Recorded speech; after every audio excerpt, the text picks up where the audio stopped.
Yeah, hey, Dean Rosenberg with Coastal Sunglasses. How are you? I'm well, how are you? Good. 6 years ago, you said you guys really started getting into this. How much outside consulting or whatever did you use to help define your strategy and create your training? 6 years ago, so the question was how much outside consulting and help did we use 6 years ago? So I know, in all honesty, 6 years ago, we truly had two guys sitting in a room refreshing a browser, looking for a problem, going out and responding. So that actually is not a joke. That's real. So that's how, and then we started to get our feet wet and learn as we went.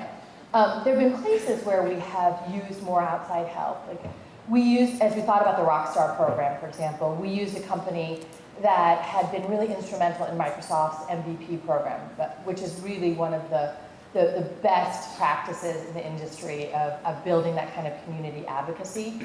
Overall, we've done a lot of this ourselves, though, and one of the things that we've done is had to be really honest with ourselves about that's working, that's not working, okay. And we also spend a lot of time in this type of forum, talking at events, learning from our peers. My personal opinion is that we get more, there are certainly consultancies and outside firms that can be helpful with discrete problems. What I have no patience for is kind of this grandiose pitch about the data and enabling the data, because it's none of the tools work together that way yet. I think that will change. And then this sort of, kind of ad agency, like, I'm going to go out and get you some kooky viral video. And I'm like, that doesn't work. I mean, sometimes it works, but it doesn't work usually, because usually it's about content and relevance. And if you can get those through the normal channels, then you can see this explosion in social. So we've mainly done most of this by ourselves. We're learning from our peers and other industry forums. Pierre Manchester, Triad Services. I'm just wondering about the fact that you have now 25,000 posts a day. Yeah. So what's, first little question, what's the percentage that would be handled, because some of them you don't have to handle, you don't have to answer. Right. How many resources you need for this. And I could see on the Twitter site that you were open Monday to Friday from 9 till 9. And on weekends, I think it was from 9 till 5. So is the command center, apart from the call center, could it be longer hours if it was incorporated in the call center? It could be longer hours. Let me take the first part of that question first, which is what do you do with 26,000 conversations a day? Because nobody can respond to 26,000 conversations a day. I'd take the entire company to just be answering some of the social questions.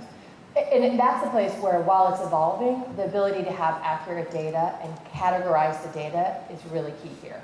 So what you can see is, of those 26,000 conversations, we have a number of different keywords that we search for so that we can immediately flag, this is a customer care issue, and we're going to route them to SOS.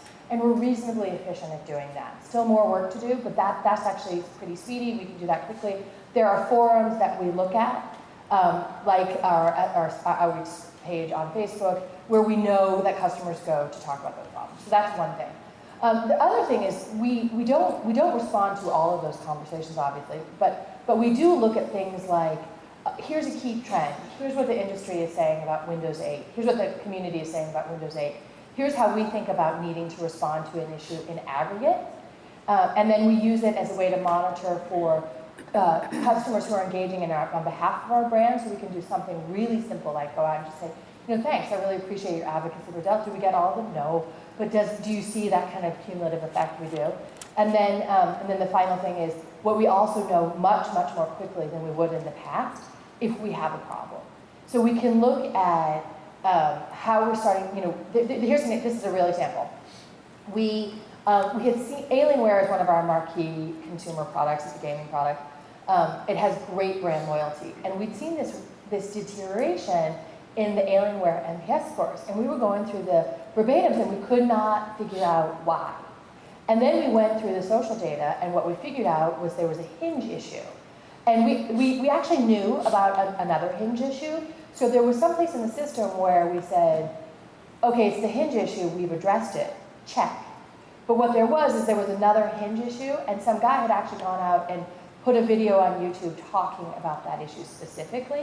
And by going through that data and seeing that the community was still talking about it, we could immediately fix it. It was an easy solve, but it was a blind spot for us because we didn't know about it. And so those are the examples where you get tangible, quick feedback for something.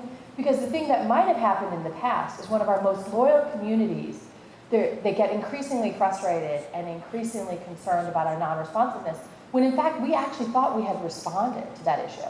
So that's kind of the second part of the question. The third around the hours for SOS and how do we think about integrating that more cleanly, I think that there's still tremendous upside around using social as a tool to engage with our customers. I mean, the irony here is, we are at the forefront of this. I do feel like we've got a greater investment, and yet there's still so much left to do that as we think about over the next year to 2 years, training more, not necessarily social outreach service people per se, but training more of our traditional call center on, oh, by the way, the buffer component is for you to look for problems on social. That's a pretty significant change in the way people do their jobs.